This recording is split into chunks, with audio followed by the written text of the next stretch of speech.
Del Departamento de Comunicaciones de la Universidad de Antofagasta le damos la bienvenida a este ciclo de diálogos en tiempos de pandemia. En esta modalidad, nuestro académico contará con 30 minutos de presentación para luego dar paso a las preguntas de nuestros participantes.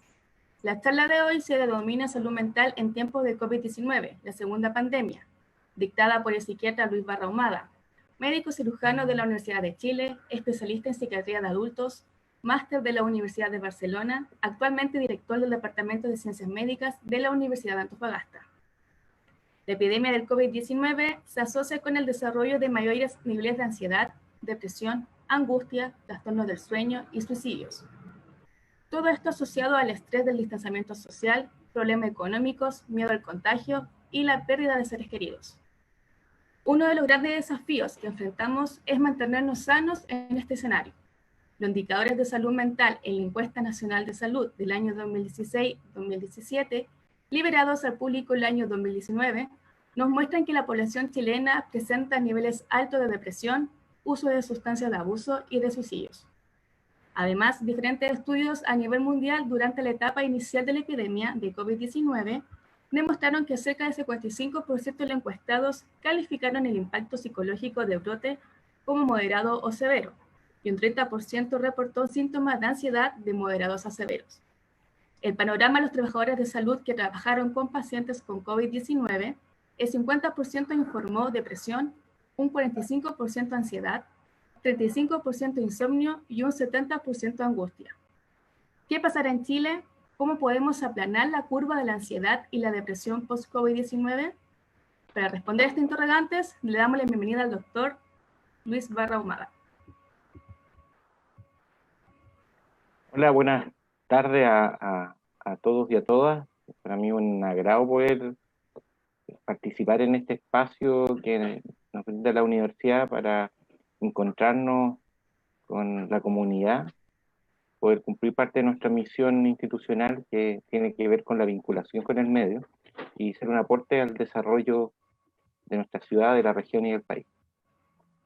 Primero voy a compartir una presentación que está orientada a tratar de cubrir tres grandes objetivos. O sea, primero, tener claro cuál era nuestra situación previa al inicio de la pandemia, conocer cuáles han sido los efectos que ha tenido la pandemia en general en distintos países del mundo, con distintas culturas, con diferentes maneras de enfrentar los problemas, y a partir de eso tratar de hacer una proyección de lo que podría pasar y qué es lo que deberíamos hacer para poder abordar las situaciones que podrían generarse a futuro. Hoy día esto es uno de los temas relevantes en relación a lo que viene, ¿no es cierto?, a los próximos 2 o 3 años, y hay un tremendo esfuerzo de distintas instituciones públicas y privadas por encauzar recursos, desarrollo de profesionales y una serie de actividades para reforzar la salud mental de nuestra población. Ahora, partir haciendo una pequeña cápsula, una pequeña nota de recordatorio. El coronavirus, ¿no es cierto?, es un virus que partió en China durante finales del año pasado.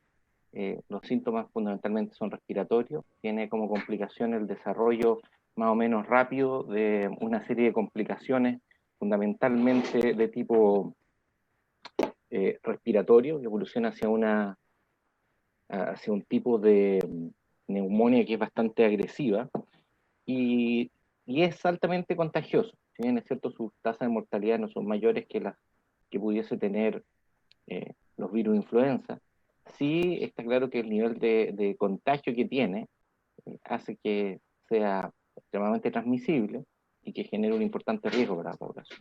Recordar cuáles son, ¿no es cierto?, los síntomas: el dolor de garganta, la desorientación, la cefalea, la fiebre, la dificultad respiratoria, y están más expuestos nuestros niños y adultos mayores, que hay medidas de prevención universal como el lavado de manos, el uso de alcohol gel, cubrirse la boca, evitar tocarse la cara, evitar, ¿no es cierto?, el contacto con los infectados, y además hacer una serie de tareas y actividades de desinfección de la superficie y de las distintas cosas que ingresan a nuestros domicilios.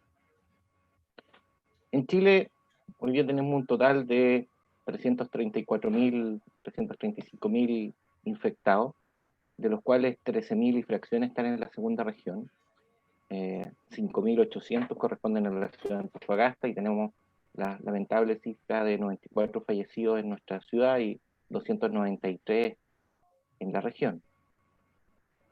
Cuando nosotros queremos tener una visión general de lo que está pasando en salud mental en Chile hoy día, tenemos que pensar qué pasaba antes de la pandemia del COVID, qué estaba sucediendo antes, cuáles eran nuestros indicadores. Y lamentablemente nuestros indicadores de salud mental no eran muy buenos, y no eran muy buenos fundamentalmente porque, si bien es cierto, la depresión, que es el principal problema de salud en el mundo, hoy día es ubicua, o sea, el lugar del mundo donde ustedes vayan se van a encontrar con tasas importantes. Durante los últimos 15 y 20 años se ha producido un aumento significativo, llegando a impactar a casi un 4,4% de la población mundial, siendo las más afectadas las mujeres, y sobre todo aquellas que viven en países de ingresos bajos y medios, y en ciertas zonas específicas, como el sudeste asiático y la región del Pacífico, China e India. Ahora, en este caso, a nivel mundial, que se ha generado un aumento de la cantidad de casos de depresión en el mundo, cuando nosotros vemos nuestras tasas de manera específica, nosotros nos encontramos que nuestros problemas de salud van más o menos juntos, ¿ya? Los problemas de salud crónicos no transmisibles, como son la obesidad, la diabetes, la hipertensión y la depresión, viajan juntas, ¿no es cierto? Y viajan juntas porque pareciera que tienen factores comunes en su desarrollo y factores comunes en cómo se instala. Entonces, si nosotros vemos los datos de la encuesta nacional de salud, que se realizó en los años 2016-2017, nosotros nos vamos a encontrar con que el 87% de la población es sedentaria, no hace actividad física 3 veces por semana,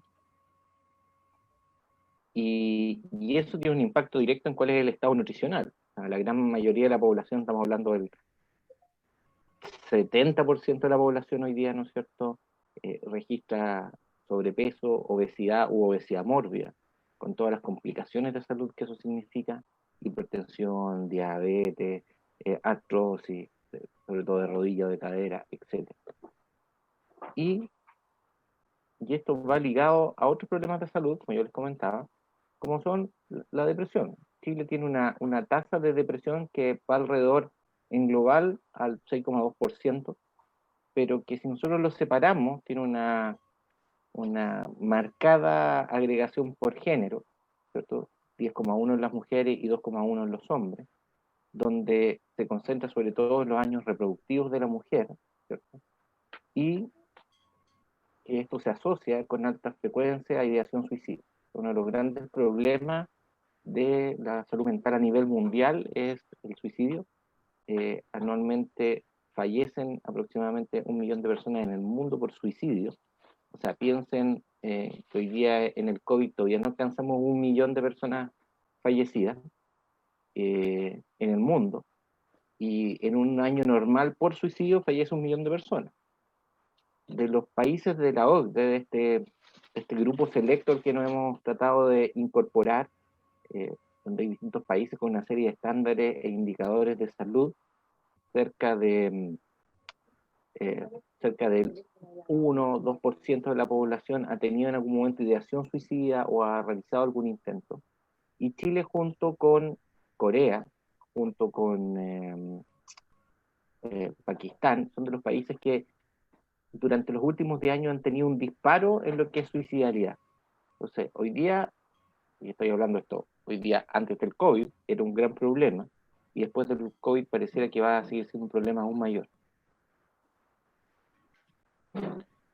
Como yo les comentaba, la obesidad y los problemas de salud mental andan juntos. Hay bastante información ya significativa que muestra que las personas que sufren de obesidad tienen más riesgo de desarrollar problemas de salud mental. Después vamos a ver ahí cuál es la relación y por qué esto está tan vinculado con las medidas de mitigación que nosotros podemos tener para las series de complicaciones que se desarrollan a nivel de salud mental.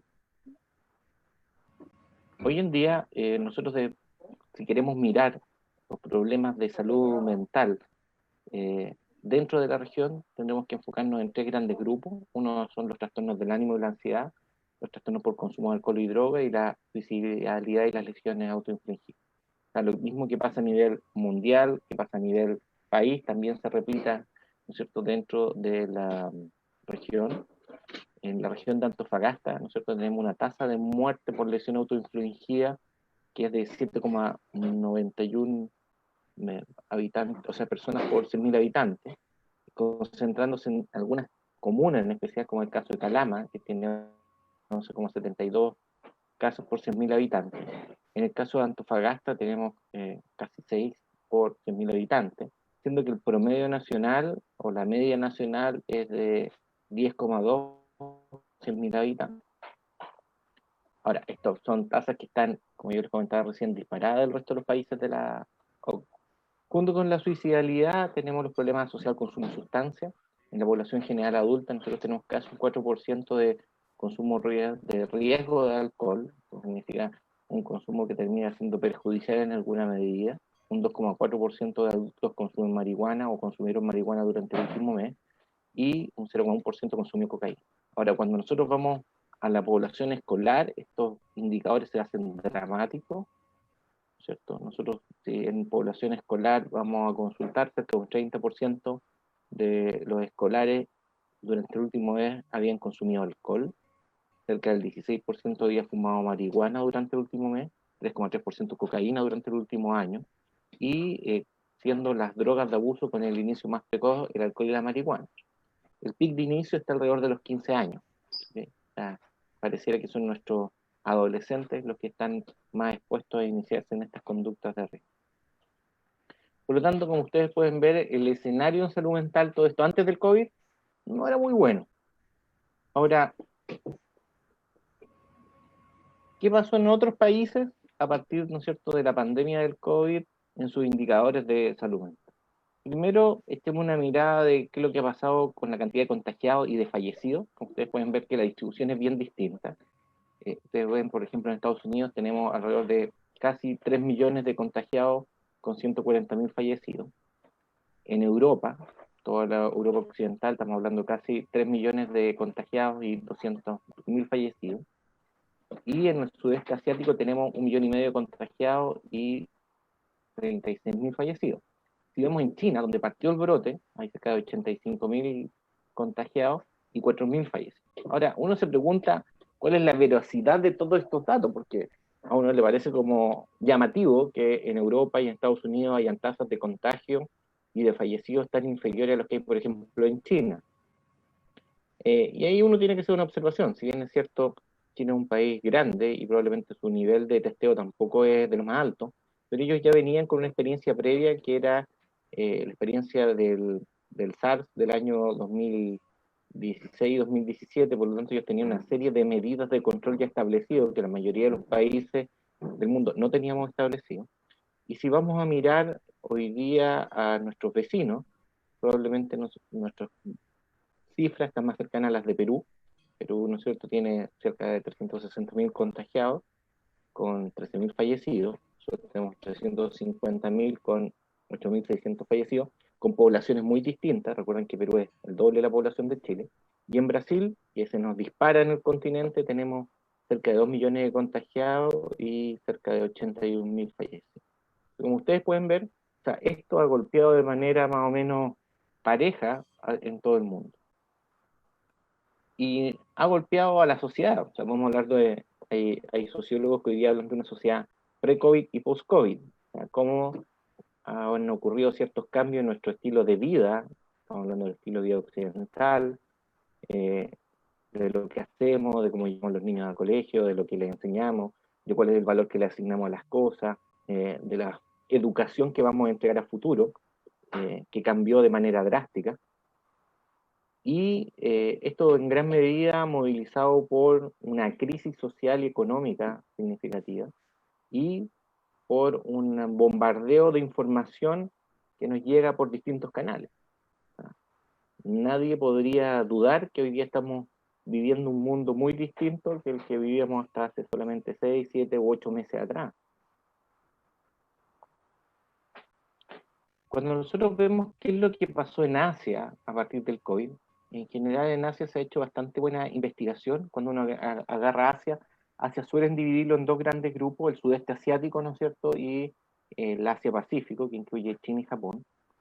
Cuando uno mira Asia en específico, estamos hablando más del sudeste asiático, nosotros nos encontramos con que hay reportes de cerca de un 17% de síntomas depresivos, moderados a severos en población general, casi 30% de ansiedad en la misma población y un 8% de estrés moderado. Ahora, en este grupo en particular se dieron cuenta que la mala calidad del sueño era un indicador muy importante para el desarrollo de complicaciones y problemas de salud mental. Ahora, si nosotros vamos a mirar a China, China, ¿no es cierto?, probablemente el país, la potencia económica más grande del mundo hoy día, se han hecho bastante investigación durante los últimos meses para conocer cuál es el estado de su población, y la encuesta en línea más grande llevada a nivel mundial sobre salud mental se realizó en China.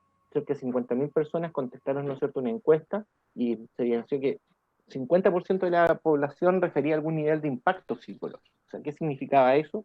Que algo de lo que estaba pasando había perturbado su funcionamiento en alguna medida. Cerca del 17% había desarrollado síntomas depresivos significativos, casi un 30% síntomas de ansiedad, y el 90% de quienes habían estado hospitalizados por el COVID habían desarrollado algún tipo de sintomatología asociada al estrés traumático. Hay una parte de este estudio que es muy bonito, que logra relacionar la mala calidad del sueño con un factor de riesgo para suicidios. Que pareciera que es algo que se le tiene que prestar mucha atención en este contexto que estamos viviendo. Ahora, China es un mundo distinto, una cultura diferente. Y si nosotros tratamos de acercarnos a países que tengan una cultura más cercana a la nuestra, países, podríamos hablar de la esfera occidental latina, nosotros tenemos que en Italia también se ha realizado bastante investigación al respecto. Se han hecho encuestas en línea, todos estos estudios no son presenciales, donde se han encontrado valores que difieren un poco de los chinos. O sea, más ansiedad, menos depresión, más trastorno del sueño, pero sobre todo lograron identificar ciertos factores de riesgo que no quedaron muy claros en los estudios que habían hecho los chinos, que eran que las personas que tenían más riesgo de desarrollar síntomas eh, del área mental asociado al fenómeno que estamos viviendo eran mujeres, personas que pasaban más tiempo dedicadas al Internet, y aquellas que dejaban de hacer cosas por presión del grupo. ¿Qué significa eso? O sea, gente a las cuales quería hacer cosas y el grupo le decía, no, o sea, quiero empezar a tejer, no, no te pongas a tejer, quiero empezar a hacer un emprendimiento desde mi casa, no, no, gente que era limitada en alguna medida por sus padres. Las mujeres, como conversamos, seguían siendo quienes presentaban más riesgo para el desarrollo de sintomatología. Ahora, en España, los estudios de españoles son bien interesantes porque nosotros tenemos bastante similaridad desde el punto de vista genético. Los españoles, eso es bien interesante. De hecho, nuestros grupos sanguíneos tienen bastante similitud, y eso nos permite predecir ciertas cosas y extrapolar ciertas cosas desde España, a partir de la cultura, a partir de ciertos factores genéticos. Es un estudio, el más grande que se ha realizado, de 4.000 y algo encuestados en línea, que se le aplicó una escala que se usa mucho en Chile también, que es la escala de Goldberg, que mide salud en general, pero que además se detiene en aspectos como la angustia y la depresión. En este estudio el 72% mostró síntomas de angustia que necesitaban algún tipo de valoración, ¿ya? Esta es una escala que nos muestra, no hace diagnóstico, sino que permite orientar de una manera u otra la búsqueda y la pesquisa activa. El mayor impacto era claramente en mujeres, en personas de mediana edad, aquellos que tenían algún trabajo inestable, y aparece una información que es bien llamativa, que son aquellos que vivían con niños menores de 16 años, o sea, todavía personas que están en desarrollo, en formación, y que requieren de asistencia para ciertas cosas y de supervisión. ¿Ah? Requiere todavía que se les eduque, que se les conecte a clase, que se les prepare los alimentos, etc. El segundo estudio más grande realizado en España, de casi 3.500 personas encuestadas, mostró síntomas depresivos. Esto se usó utilizando otro tipo de modalidad y escala, pero mostró síntomas depresivos en la población general de casi un 20%, un 22% con síntomas de ansiedad, hasta un 16% con síntomas de trastorno de estrés traumático. Y volví a confirmar que el principal factor de riesgo estaba asentado en mujeres, en personas que ya tenían problemas de salud mental previos, que desarrollaron síntomas de COVID o que tuvieron algún pariente cercano infectado. Y en este estudio aparecen dos cosas que vale la pena destacar. Una es cómo colocaron el énfasis en establecer que la soledad era el predictor más importante para el desarrollo de depresión, ansiedad y trastorno de estrés postraumático. Y no estamos hablando de la soledad física, sino del estar desconectado de la familia, del no tener relación ni vínculo con la familia. Y también tuvieron la suerte de adentrarse o acercarse un poco en lo que son los factores protectores. Y describían uno que a mí me llamó la atención, que tenía que ver con el bienestar espiritual, y ellos describían el bienestar espiritual como el tener una práctica continua de las prácticas, de las creencias religiosas que uno tenga, da lo mismo cual sea. Ahora, hay una población que particularmente ha sido indicada como de riesgo, que son los profesionales de salud. Hay dos estudios realizados en profesionales de salud, que son los metodológicamente más eh, llamativamente bien hechos, porque cuesta mucho hacer este tipo de estudio hoy día, ¿no? Nuestros estudios de salud mental estaban pensados para ser hechos con entrevistas presenciales, no con entrevistas en línea, y se encontró que de las personas que habían atendido pacientes con COVID, cerca del 50% en China desarrollaron depresión, 45% ansiedad, 35% insomnio, 70% angustia, miren, que alto el indicador, 50% trastorno de estrés postraumático, 25% depresión, 20% de ansiedad y un 8% de insomnio.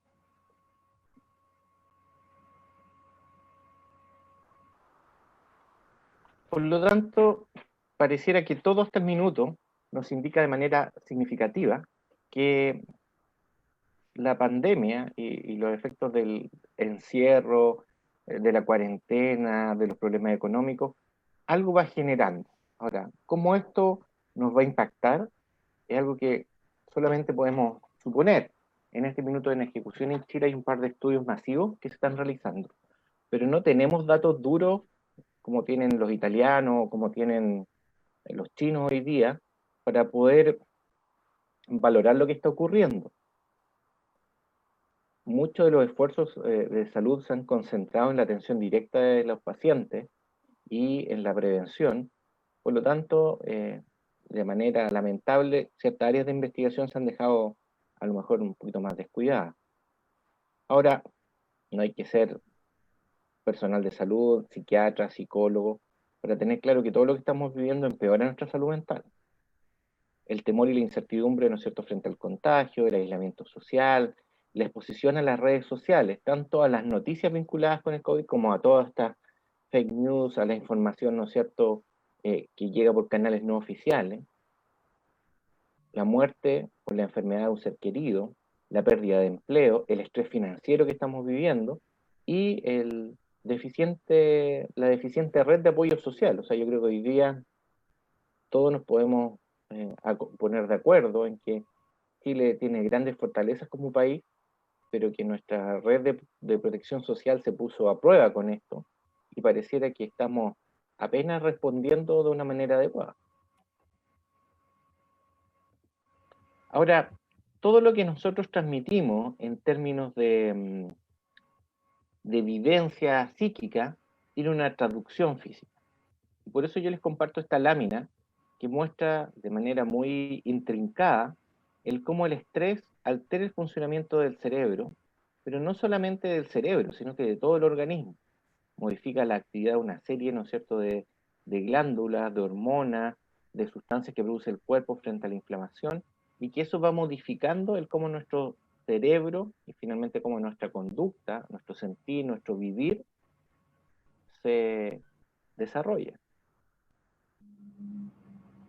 nosotros podemos dividir la respuesta fisiológica al estrés intenso, como el que estamos viviendo hoy día, en dos grandes grupos. Primero, una área hormonal, donde hay una respuesta hormonal a todo lo que se está viviendo.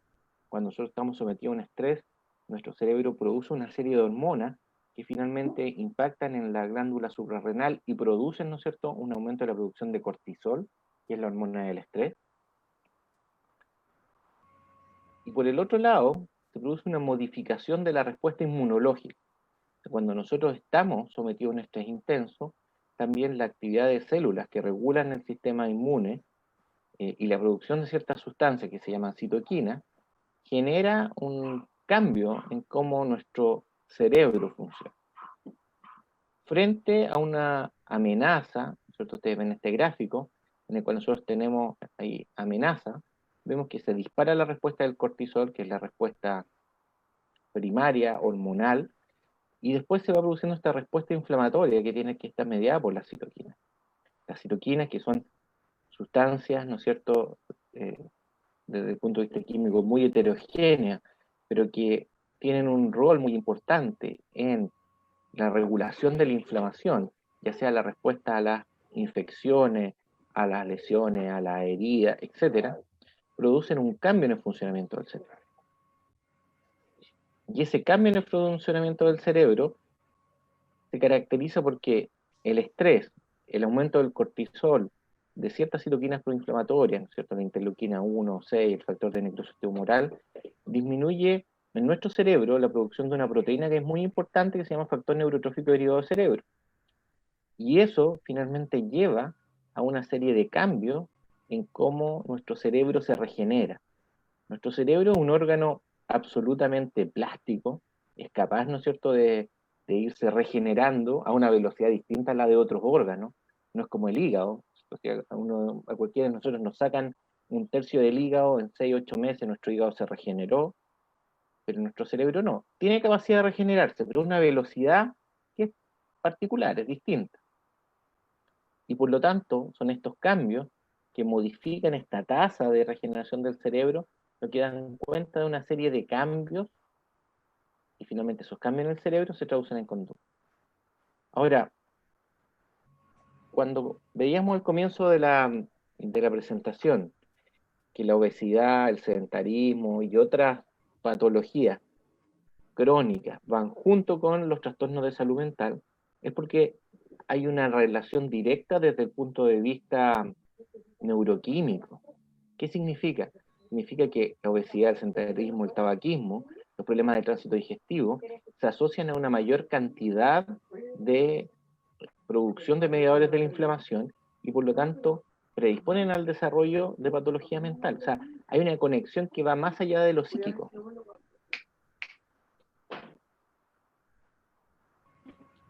Ahora, esto llega hasta el punto de cómo es nuestro tránsito digestivo. Hasta eso está involucrado en el funcionamiento de nuestro cerebro. Hay bastante información hoy día disponible que nos permite identificar que dentro de nuestro intestino hay un zoológico de bacterias, por decirlo de alguna manera, que conviven o deberían convivir en armonía con nuestro organismo. Y normalmente hay un proceso en el cual desde el tubo digestivo van pasando pedacitos de bacterias hacia la circulación y nuestro organismo las detecta y las destruye.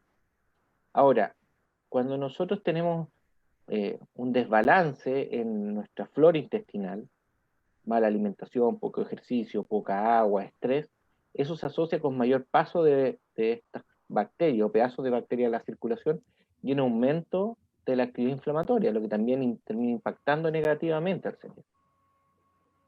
Por lo tanto, el cómo o qué tan sano está mi tránsito digestivo, mi flora intestinal, también tiene un impacto a través de estos mediadores de la inflamación en la ansiedad, en el funcionamiento cognitivo, en la depresión, en nuestras relaciones sociales. O sea, tener buen tránsito digestivo hoy día no solamente es fundamental para que nuestro tubo esté desocupado, sino también para un funcionamiento armónico de todo el organismo. Por lo tanto, si yo trato de sintetizar esto, nosotros estamos viviendo hoy una situación de extremado estrés, ¿no es cierto? Ese estrés que estamos viviendo genera cambios tanto en lo hormonal como en los mediadores de la inflamación. Esto genera un desbalance en cómo nuestro cerebro se logra reorganizar, y ese desbalance, esa alteración estructural es la que finalmente nos lleva a tener síntomas de ansiedad y de depresión. Ahora, obviamente, no solamente el estrés, también hay factores que son genéticos, las experiencias tempranas que uno vive, tanto positivas como negativas, las traumáticas como las positivas, los duelos, las pérdidas de los seres queridos, el dolor físico, los mecanismos psicológicos con los cuales uno logra enfrentar las situaciones. Y por el otro lado están todos estos factores crónicos, la obesidad, el sedentarismo, el tabaquismo, los problemas del tránsito, etc. Entonces, en una primera parte conversamos sobre nuestros indicadores de salud previo a la pandemia. Hoy día tuvimos en este último minuto la posibilidad de hablar sobre lo que pasó en otros países, en conectar la relación entre el estrés que estamos viviendo y los cambios que ocurren en nuestro cerebro y en todo nuestro organismo. Y finalmente viene la segunda gran discusión, es, ok, si estamos enfrentando tanto estrés, una situación tan difícil, se van a disparar los cuadros de patología mental, la ansiedad, la depresión, los trastornos de estrés postraumático. Entonces, este concepto que aprendimos a partir del COVID, de aplanar la curva, ¿no es cierto? ¿Ah? De que no todos nos contagiemos al mismo tiempo y de cuidarnos entre todos, tiene que ser un concepto que también tenemos que usar para la salud mental. O sea, si no queremos que esto termine generándonos una cantidad de sufrimiento, de dolor, de gastos como sociedad, los chilenos tenemos que ponernos de acuerdo y tenemos que empezar a trabajar por tener una mejor calidad de salud mental. Porque las preocupaciones, ¿cuáles son? Primero un aumento de las tasas de las patologías. O sea, ya tenemos indicadores que son bastante malos. Entonces, ¿qué va a pasar si nosotros tenemos un aumento de esos indicadores? ¿Vamos a poder responder como sistema de salud a lo que está ocurriendo hoy día? Esto va a tener un impacto negativo en la calidad de vida. O sea, hoy día no solamente queremos vivir más, sino que queremos vivir mejor, queremos ser más felices. Eh, Hoy día la suicidalidad es un problema a nivel nacional. Como yo les comentaba, Chile, en el contexto de la OCDE, de este grupo de países desarrollados o que están tratando de alcanzar el desarrollo como un concepto desde lo económico, la calidad de vida, etcétera. Chile y Corea hoy día la llevan en aumento de las tasas de suicidalidad. Y por último, está muy bien documentado y tenemos claro que mala salud mental significa mala salud general. Por lo tanto, eso también nos va a empezar a empeorar otras tasas de enfermedad, el cáncer, los infartos, etc.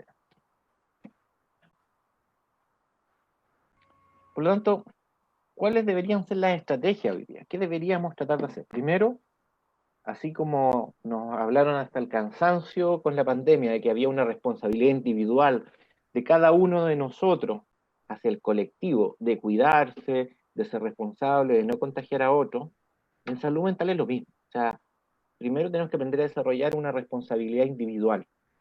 ¿Ya? O sea, la salud mental es propiedad de cada uno de nosotros. Y los profesionales que trabajen en el sistema de salud ayudamos a cuidar la salud de las personas, pero no somos los responsables de la salud mental de cada uno. Es uno como individuo. Segundo, uno no puede pensar que va a tener buena salud mental sin optar un estilo de vida saludable. ¿Okay? Además hay que cuidarse. O sea, hay una cosa básica. Estamos todavía en proceso de la pandemia, todavía, ¿no es cierto?, nuestros indicadores recién van bajando. No hay que exponerse, hay que cuidarse, hay que ser responsable. Y además hay que aprender a conocerse, identificar qué cosas nosotros ha cambiado y es distinto, y si eso significa algo lo suficientemente grave como para pedir ayuda, y dónde tengo que pedir ayuda. El concepto de salud mental es un concepto difícil de definir, porque en realidad tiene que ver con un bienestar psíquico, que es inseparable del bienestar físico, pero que además tiene que ver con la capacidad de poder pasarla bien, de poder disfrutar, de poder, ¿no es cierto?, percibirse bien de la realidad. Y como comentábamos, tiene muchos determinantes, algunos que yo no puedo cambiar. No puedo cambiar mi genética, no puedo cambiar mi género, mi edad, las experiencias tempranas. El estado civil lo puedo cambiar, pero también con un costo significativo. Y mi familia tampoco. No existe el trasplante de familia. Pero sí hay cosas que puedo modificar, como puede ser cuidar mi salud física, mantener relaciones interpersonales sanas y cuidar a lo que me expongo. Para poder, ¿no es cierto?, hacer una monitorización de mi estado de salud mental, necesito conocer, ¿no es cierto?, cuál es mi estado habitual, cuál es mi basal, conocer qué es lo que me hace bien, qué me ayuda a estar, ¿no es cierto?, en buenas condiciones. Y además tengo que saber, si no estoy en mi basal, no estoy en el nivel adecuado de funcionamiento, ¿dónde tengo que recurrir para pedir ayuda? Hay algunas recomendaciones que son generales y que en realidad son útiles para cualquier problema de salud. Lo primero, duerman lo suficiente, cuide del sueño, ¿cierto? Realice actividad física, lo menos 3 veces a la semana, 30 minutos. Coma de manera saludable. Evite la comida basura y el azúcar refinado, ¿ya? ¿Por qué evitar la comida chatarra? Una, porque no hace subir de peso. Y dos, porque además son alimentos que son muy proinflamatorios. Nosotros vemos que la inflamación tiene un rol significativo en el desarrollo de un montón de enfermedades crónicas y además la patología mental. Hay que cuidar la ingesta de cafeína. A mí me encanta el café, pero no puedo abusar del café y tengo que consumirlo con moderación, porque si no voy a echar a perder mi sueño. Tengo que ser cuidadoso y evitar el tabaco, el alcohol y las drogas. Tengo que limitar el tiempo frente a las pantallas y tengo que reservar algún tiempo para mí. O sea, eh, tengo que tener lugares de esparcimiento no solamente físico, sino que además psíquico. Un hobby, una entretención, algo que me gusta hacer. Ahora, aquí hay un estudio que es bien interesante, que es para tratar de reforzar y de avalar la idea que yo le estoy transmitiendo. Este es un estudio que se hizo con 2.700 personas que se siguieron durante el primer periodo del confinamiento en España y se dieron cuenta cómo ciertas conductas de riesgo para la salud, como el sedentarismo, el consumo de alcohol, el consumo de fruta, el consumo de tabaco, la exposición excesiva a la hora a la pantalla, el dormir mal o poco, ¿no es cierto? En general tendió a disminuir durante las primeras 3 semanas, excepto la exposición a la pantalla. O sea, los españoles lanzaron una campaña de protección de salud mental muy intenso. Y ellos le dieron mucho énfasis y machacaron mucho este concepto de tratar de tener un estilo de vida saludable. Que hicieran actividad en las casas, que se comunicaran con la gente que está alrededor, que se trataran de mantener, ¿no es cierto?, alimentándose saludablemente, que no fumaran tanto. Y se vio, ¿no es cierto?, que durante estas 3 primeras semanas del confinamiento y en posterior fue disminuyendo esta conducta. O sea, pareciera que todo lo malo que estamos viviendo también es una oportunidad. Y nosotros como sociedad, a partir de este evento que estamos viviendo, somos capaces de internalizar los cuidados para nuestra salud, podemos hacer un cambio. Ahora, dentro del confinamiento que estamos viviendo hay cosas que están establecidas que son importantísimas para mantenerse saludable. Primero, tener una rutina, un horario para poder funcionar, levantarme a la hora, bañarme, tener ¿no es cierto?, una práctica como que estuviera funcionando fuera, con horarios limitados. Tratar de ponerme a los medios de comunicación de manera adecuada. No puedo estar desinformado, pero tampoco puedo estar revisando 10 canales, ni puedo estar revisando todas las redes sociales. Tengo que seleccionar fuentes de información que sean confiables, ¿no es cierto? Ciertos canales, ciertas páginas. Mantenerse ocupado, o sea, tener una rutina de actividades, funcionar con un horario, tratar de mantener los pasatiempos. Hay pasatiempos que se pueden seguir manteniendo. La jardinería, por ejemplo, la lectura, el tejido, etc.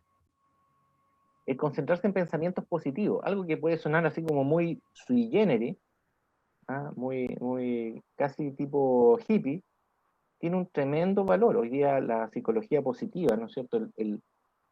El estimular los pensamientos positivos tiene una serie de modificaciones en el funcionamiento del cerebro que están demostradas. Entonces, tratar de concentrarme en lo positivo y en lo bueno también protege mi cerebro contra la patología mental en medio de lo que estamos viviendo. Usar los valores morales o cultivar la vida espiritual. ¿Ya? Yo les comentaba recién, las personas que tienen algún credo religioso, que tienen alguna práctica, da lo mismo, ¿cierto? Son cristianos, son protestantes, son evangélicos, practican el judaísmo, el budismo, el hinduismo, da lo mismo. Pero si yo en estos momentos practico mi religión, también me va a ayudar a mantenerme más saludable desde el punto de vista mental y establecer prioridades. Y estamos enfrentando un montón de problemas, no los vamos a poder solucionar todos. Tengo que solucionar aquellos que puedo e ir gradualmente avanzando. Ahora, volver a reforzar lo mismo sobre el tiempo que tenemos que pasar en las redes sociales.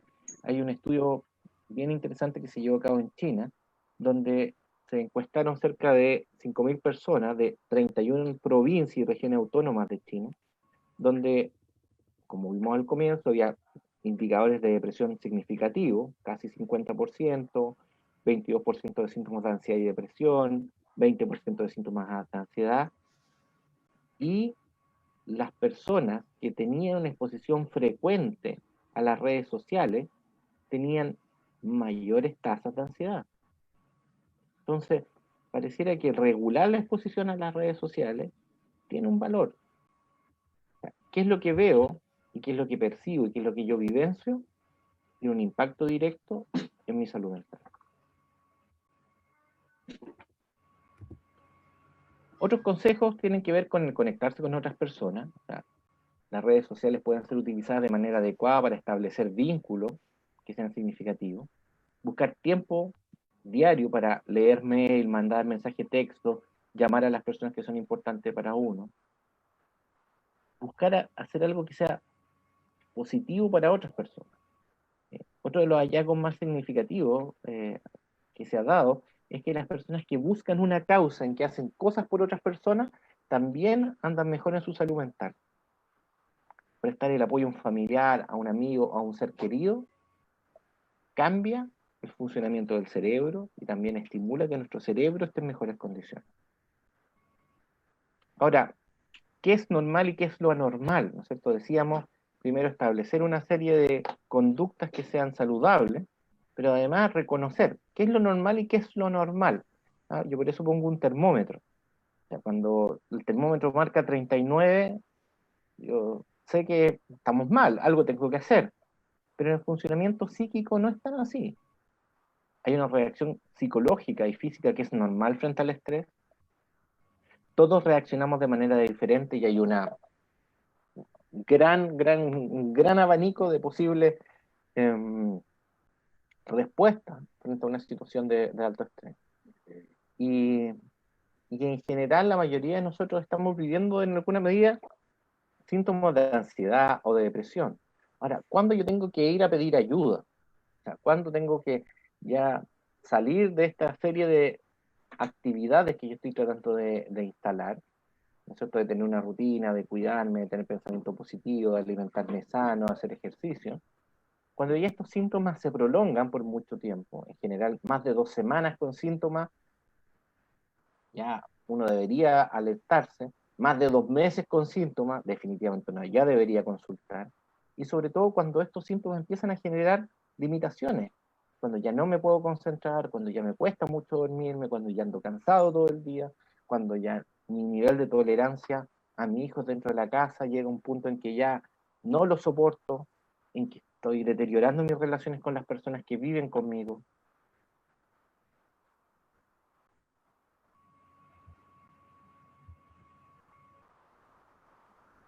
Y ahí ya llega el minuto de pedir ayuda, ¿cierto? O sea, la primera ayuda tiene que ser siempre a quienes nos rodean, a nuestras familias, seres queridos.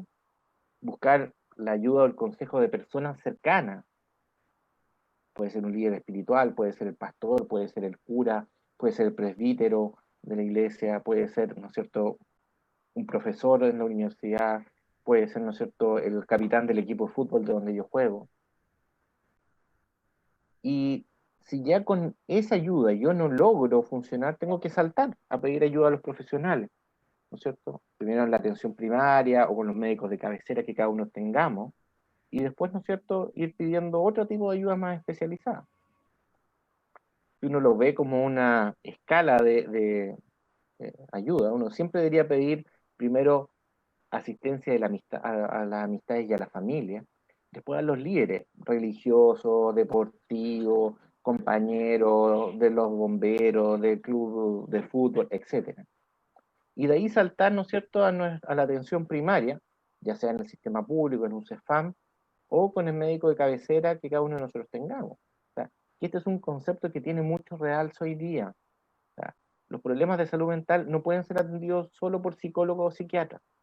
Requieren la atención, primero, con los profesionales que están a la primera mano.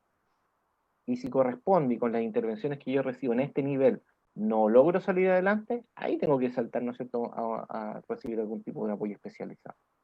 Y además existe un montón de recursos digitales que nosotros podemos hoy día consultar o requerir. Entre los recursos digitales destacables, ¿no es cierto?, hay una de la Organización Mundial de la Salud, hay un programa, ¿no es cierto?, de apoyo a la salud mental que estableció la Universidad de Chile, y probablemente el más potente es uno que se llama Saludablemente, que es del gobierno, que establece una plataforma con un montón de recursos, una guía práctica para el bienestar emocional, fonos de orientación, por ejemplo, si estoy viviendo violencia, si estoy con problemas de droga, si necesito algún tipo de soporte emocional, funcionan, ¿no es cierto?, estos teléfonos 24/7. Hay charlas grabadas, hay documentos que puedo utilizar, o sea, es un recurso tremendamente potente. Y finalmente, tengo que ir saltando a distintos dispositivos de salud. En el sistema público están los centros de salud familiar, que dependen de la Corporación Municipal de Desarrollo Social. ¿Okay? Tenemos 4 centros comunitarios de salud o COSAM en la región, 3 en Antofagasta. Hay dispositivos de salud especializados como el Servicio de Psiquiatría del Hospital Regional, el Hospital Militar del Norte también tiene un equipo de salud mental, la Clínica Portal Oriente o Clínica Oriente, hay comunidades terapéuticas como el CREA o Tabor, y hoy día además la universidad cuenta con una unidad de atención de salud mental dentro del Hospital Clínico Universitario. Dentro de las distintas iniciativas a nivel local que se han desarrollado, la Universidad de Antofagasta ha establecido 2 que han sido importantes. Una es la participación de las escuelas de psicología, incluyendo la de la Universidad de Antofagasta, junto con la Católica del Norte y la Santo Tomás, de esta multiplataforma de ayuda a las personas que tienen problemas de salud mental. Esta se lanza durante la próxima semana. Es una iniciativa que depende de Creo Antofagasta, es parte de un gran programa que se llama Yo Cuido Antofagasta, que tiene financiamiento del GORE, de la municipalidad, del Ministerio de Desarrollo Social, del MinSal, del SENAMA, y que va a proveer de asistencia profesional gratuita en línea y telefónica para que las personas de la región y de la ciudad puedan acceder a recibir orientación y apoyo. ¿Ya? Eso es una actividad concreta en la cual la Universidad de Antofagasta hoy día se encuentra comprometida y involucrada. Y por el otro lado, como yo les comentaba, en el Hospital Clínico de la Universidad de Antofagasta, no confundir con el ex hospital regional, donde la gente dice, el hospital antiguo. Claro, el edificio es del hospital antiguo, pero hoy día está entregado en comodato a la Universidad de Antofagasta. Hay distintos equipos de profesionales que están trabajando, hay terapeutas ocupacionales, hay kinesiólogos, hay médicos de distintas especialidades, y además hay un grupo de personas que nos hemos organizado para poder formar una unidad de atención en salud mental, donde yo les coloqué la foto a algunos de nosotros, hay psicólogos, hay psiquiatras, hay enfermeras, hay médicos de familia, que tenemos una serie de programas de atención. Nosotros estamos hoy día vinculados fundamentalmente a través de todas las prestaciones que da FONASA, somos el único centro que brinda atenciones a través para los beneficiarios de FONASA, ¿no es cierto?, de psiquiatra, psicólogo, de terapeuta ocupacional, etc. Y eso es un aporte concreto que entrega hoy día la universidad a la comunidad. Bueno, eso es lo que yo quería comentarles. Estoy dispuesto y llano para todas las preguntas que puedan surgir. Les doy muchas gracias por su paciencia, por esta presentación que me salió un poco larga, y agradecer especialmente a quienes me están acompañando. Hay muchas personas que amigos y personas cercanas y colaboradores de la universidad que hoy día me están acompañando, pero no puedo dejar de hacer una mención especial porque sé que mi papá y mi mamá me están mirando. Yo soy un gallo viejo, pero ustedes vean que es importante el apoyo de la familia en cualquier etapa de la vida y por supuesto también de mi esposa. Gracias. Perfecto. Muchas gracias, doctora, a usted por la presentación. Ya llevamos aproximadamente una hora, así que vamos a dar paso a las preguntas del público. Quiero partir por la primera, que nos la hace María Elena Jarta, que es: ¿cuáles oportunidades y amenazas en la convivencia intrafamiliar están instaladas o percibí que se instalarán en los hogares en este escenario de emergencia sanitaria? Oh, primero saludo a María Elena, ella trabajó con nosotros mucho tiempo y es una pediatra muy destacada de la ciudad. Hay oportunidades y hay amenazas. O sea, claramente la cuarentena y el encierro nos ha obligado a tener que hacernos cargo de ciertas cosas que a veces no nos hacíamos cargo y que las dejábamos en manos de terceros. Las dejamos en manos de los profesores, de los educadores, en fin, de distintas personas, y nosotros hemos tenido que, los papás, hacernos cargo del cuidado de nuestros adultos mayores, del cuidado de nuestros hijos, de nuestras mascotas. Entonces creo que primero la ganancia que vamos a establecer es que esto nos ha obligado a mirarnos a la cara y darnos cuenta de cuáles son nuestras prioridades. O sea, yo no saco nada hoy día con tener un auto último modelo, si en realidad no invierto a lo mejor en tener una casa más cómoda, en tener mejor internet, en ofrecerle a mi hijo mejor bienestar en otras cosas, ¿cierto? Uno de los problemas que tiene nuestra sociedad hoy día es que vivimos mucho para afuera y poco para adentro, y esto nos ha obligado a mirarnos hacia adentro y a tener que establecer cuáles son nuestras prioridades y nuestros valores hoy día. Eso es lo importante. Y la amenaza es que, claro, o sea, pasar todo el tiempo juntos expone que los niños que están en un ambiente que es poco saludable y a las personas que están expuestas a maltrato y abuso estén efectivamente en condiciones de más riesgo. Ahora, por lo mismo, se han establecido una serie de medidas y mecanismos para tratar de paliar esto. Estamos claros que estamos lejos de que esto sea lo óptimo, pero sin lugar a dudas que de a poquitito vamos a ir avanzando también en tener una mejor cobertura para los distintos problemas de índole intrafamiliar. O sea, no solamente basta con que si hay un episodio de violencia intrafamiliar lleguen los carabineros, eso es importante, pero además tiene que haber el acceso a atención psicológica, tiene que haber acceso a espacios de protección, a hogares protegidos, a lugares donde las personas también puedan sentirse más acompañadas y seguras. Perfecto. Carolina Tapia nos pregunta: ¿a qué lugares se pueden derivar niños que necesiten atención psicológica en Antofagasta? Bueno, yo trabajo con adultos, yo soy psiquiatra adulto, pero en general, hoy día la mayoría de los CEFAM cuentan con psicólogos que están separados, algunos trabajan con niños, otros trabajan con adultos. En el sistema privado también hay, y los COSAM, los centros, ¿no es cierto?, los centros de salud mental especializados de la red pública, se cuenta con psiquiatra infanto-juvenil. Hoy día en el sistema ambulatorio público, en Antofagasta hay 2 psiquiatras infantos-juveniles y hay psicólogos especializados que están trabajando. Entonces a través de la red pública se puede acceder. Yo diría que incluso hoy día es más fácil acceder a través de la red pública a algunas cosas, y en la red privada contamos con a lo menos en el sistema, en la Clínica Oriente, hay una psiquiatra infanto-juvenil que está trabajando, que también nos está acompañando aquí hoy día en la presentación, y que ella tiene un equipo con psicólogos y con otros profesionales. Perfecto. La siguiente pregunta es una unión entre Pamela Gutiérrez y Evelyn Contreras. ¿Las alternativas son pagadas? ¿Cómo podemos aumentar la conciencia de importancia de salud mental? A ver, cuando preguntan las alternativas, ahí no sé exactamente a qué se refiere, pero el plan Yo cuido mi salud mental es absolutamente gratuito. Todo lo que significa con la red pública, los CEFAM y los COSAM para los beneficiarios de FONASA no tiene costo, y el hospital de la Universidad de Antofagasta hoy día nosotros funcionamos con tarifa FONASA, o sea, nosotros no somos públicos en el sentido de que hay un copago, pero hoy día las atenciones psiquiátricas y psicológicas se realizan al valor FONASA, que es absolutamente fuera del mercado y que beneficia a una gran cantidad de la población. Ahora, Perfecto. para ciertos cuadros, como pueden ser sobre todo los trastornos depresivos, hay que recordar que del sistema privado, los que son usuarios eh, de las ISAPRE, ellos tienen acceso a las garantías explícitas de salud. Hoy día la depresión está dentro de las patologías GES para los adultos, lamentablemente no para niños, junto con el trastorno bipolar y la esquizofrenia.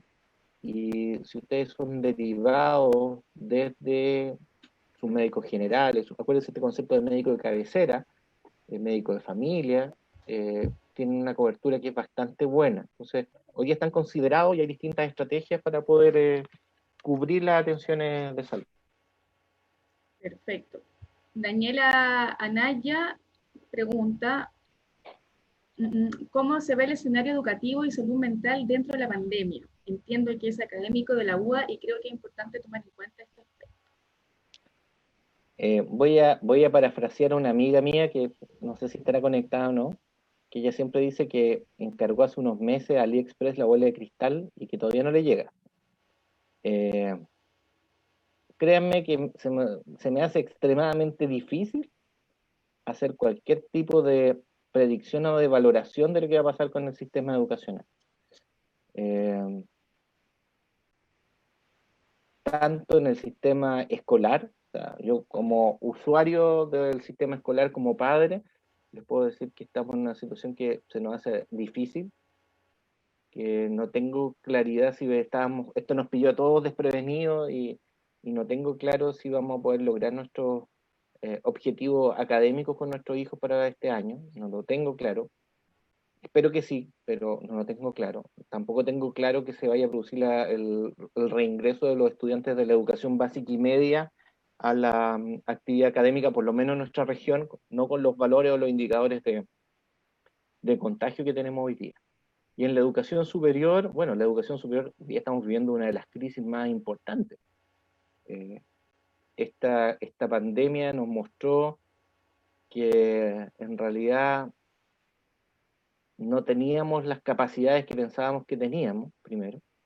Segundo, nos mostró que no todos nuestros estudiantes tenían acceso equitativo a ciertos recursos que asumíamos que eran universales. Oh, ¿quién no va a tener internet en la casa? ¿Quién no va a tener un computador para funcionar? Y nos dimos cuenta que no era así. Nos dimos cuenta que los académicos no estábamos preparados, por lo menos en la educación universitaria, para trabajar en esta modalidad, la modalidad en línea. Hemos tenido que aprender, innovar a costa de harto sacrificio y errores. Y creo que nos vamos a tener que arriesgar a que ojalá podamos hacer lo mejor posible, pero sin apoyo entre todos, sin ser solidarios y sin tenernos paciencia entre estudiantes y educadores, creo que no vamos a salir adelante. Perfecto. Bueno, vamos a hacer tres preguntas más. Esta es la hace León Goiti.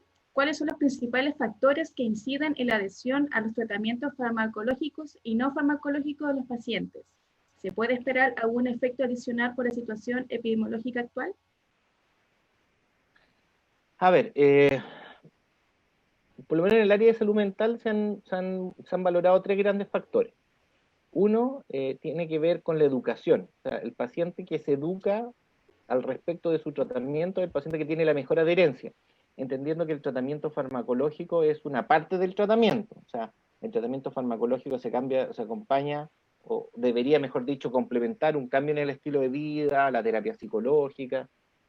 Eh, Tiene que ser una parte. El paciente que se educa, que se le explica, que se le da más herramientas desde el punto de vista cognitivo y emocional para entender lo que está pasando en su cuerpo y en su cerebro, para poder captar y dimensionar el impacto de su tratamiento farmacológico, el que se adhiere mejor. Ese es el primero.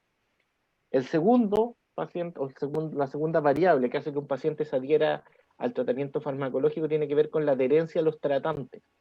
O sea, eh, si yo tengo un buen médico que me prescribe, tengo un buen psicólogo que me acompaña y tengo un buen vínculo con ellos, ese vínculo también determina que yo me adhiera al tratamiento que estoy siguiendo. ¿Ok? Y lo tercero, que también es muy importante, tiene que ver con la accesibilidad. O sea, educación, vínculo terapéutico con el equipo completo y la accesibilidad. O sea, hoy día no podemos pedirle buena adherencia a los pacientes si no tienen un acceso adecuado a los tratamientos farmacológicos. Y ahí entramos en otro tema que tiene que ver con la regulación de los precios, el mercado, eso ya para 5 webinars distintos. ¿Sí? Así es. Ingrid Morgada nos pregunta si hay alguna recomendación para poder dormir cuando no es posible conciliar el sueño. Bueno, primero higiene del sueño. Higiene del sueño, te pueden buscar, googlear información, pero básicamente es un concepto que tiene que ver cómo yo me organizo para poder dormir saludablemente.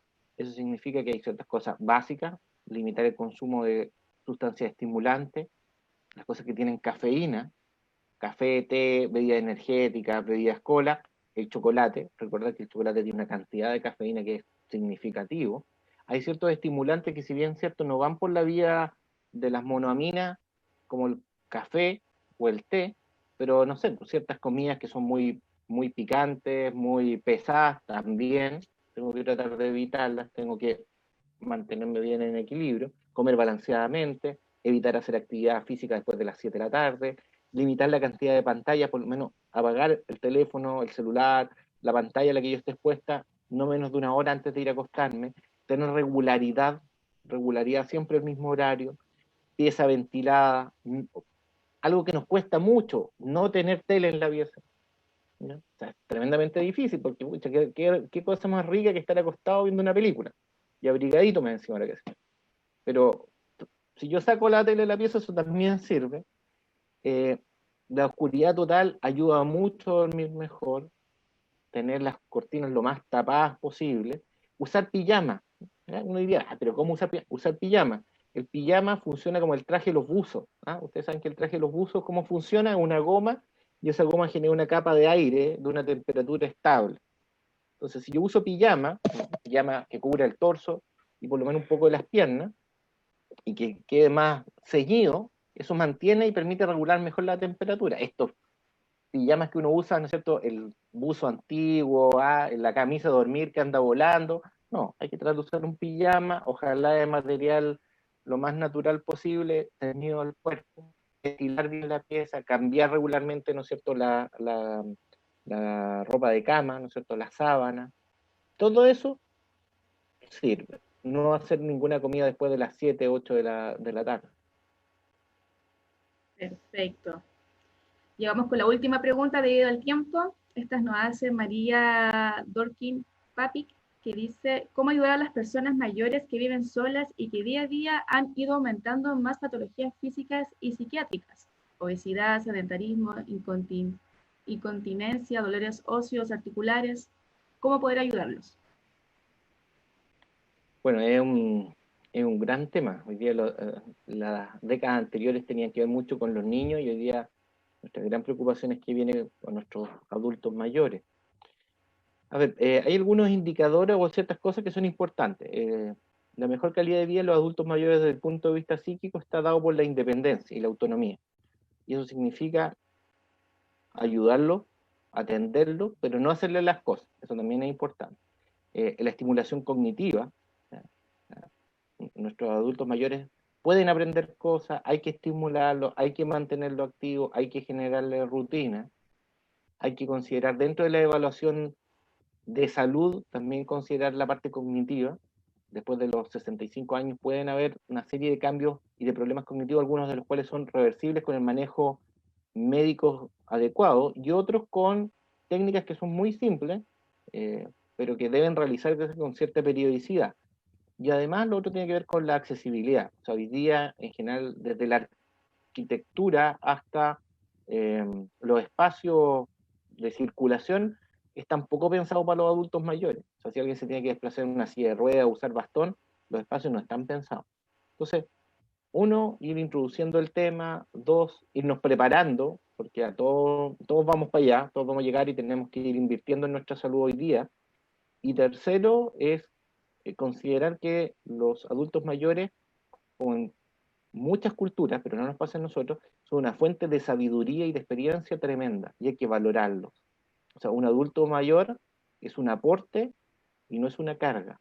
O sea, en las culturas ancestrales, el adulto mayor era acompañado, cuidado, bien tratado, porque era el remanente para los más jóvenes de experiencia. Y aún puede seguir siendo así. Fomentar el contacto de los adultos mayores con los hijos, con las generaciones más jóvenes, permitir el diálogo y darles espacio también para que se puedan expresar. Perfecto. Bueno, le damos las gracias al doctor Luis Barra Humada por habernos acompañado y participado el día de hoy, que sin duda fue una charla de gran aporte para toda nuestra comunidad. Recordar que las próximas semanas nos encontraremos con el matrón y magíster Marco Marrodán para abordar la charla Conversemos con nuestros hijos sobre sexualidad. Nos pueden sintonizar por la plataforma Zoom, por la red institucional de Facebook Live y a través de Red USTV, donde nos pueden sintonizar en la página ustv.cl, señal 14.3 en Santiago, y por el cable operador Sapin TV en el 123. Esta presentación queda guardada en Facebook, así que ustedes pueden volver a verla para aclarar dudas acerca de lo que hoy día nos conversó el doctor. Doctor, muchas gracias por habernos acompañado el día de hoy. No, gracias a ustedes por darnos el espacio de poder hacer esto. Desearles que todos tengan una buena tarde, cuídense, manténganse sanos, protéjanse y bueno, ya tendremos tiempo para encontrarnos en algún momento y darnos un abrazo con los seres queridos. Que estén bien. Muchas gracias. Muy buenas tardes a todos. Gracias.